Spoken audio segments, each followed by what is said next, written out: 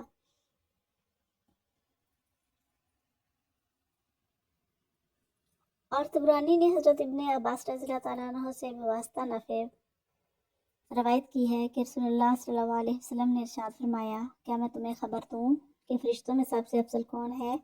وہ جبرائیل ہیں، اور انبیاء علیہ السلام سے افضل حضرت آدم علیہ السلام ہیں، اور ان دونوں میں جمعہ کا دن افضل ہے، اور مہینوں سے افضل رمضان کا مہینہ ہے، اور راتوں سے افضل شب قدر ہے، اور عورتوں سے افضل مریم بنت عمران ہے۔ حضرت کعب احبار فرماتے ہیں کہ جنت میں داڑھی صرف حضرت آدم علیہ السلام کی ہوگی، سیاہ اور ناف تک ہوگی، اور جنت میں آدم علیہ السلام کے سوا کسی کی کنیت نہ ہوگی۔ دنیا میں ابو البشر ہے اور جنت میں ان کی کنیت ابو محمد ہوگی۔ حضرت جابر بن عبداللہ بیان کرتے ہیں کہ جنت والوں کو ان کے ناموں سے پکارا جائے گا۔ نبی کریم صلی اللہ علیہ وسلم معراج کے موقع پر جب آسمان دنیا میں آدم کے پاس سے گزرے تو آدم علیہ السلام نے فرمایا نیک بیٹے اور صالح نبی کے لیے مرحبا، اور ان کے دائیں جانب بہت سی روحیں تھیں اور بائیں جانب بھی روحیں تھیں۔ جب اپنی دائیں جانب دیکھتے تو خوش ہوتے اور ہنستے، اور بائیں جانب دیکھتے تو رو پڑتے۔ میں نے کہا اے جبریل یہ کون ہے؟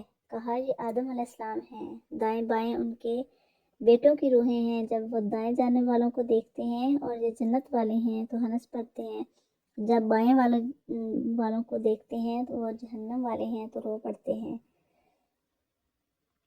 ہشام بن حسان نے حسن سے بیان کیا کہ آدم علیہ السلام کی عقل اپنی تمام اولادوں کی عقل کے برابر تھی۔ بعض علماء نے نبی کریم صلی اللہ علیہ وسلم کے فرمان کے مطابق کہ میں یوسف علیہ السلام کے پاس سے گزرا تو محسوس ہوا کہ ان کو آدھا حسن ملا ہے۔ مزار نے مسند روایت کی ہے کہ آدم علیہ السلام کے حسن سے نصف حسن دیا گیا ہے۔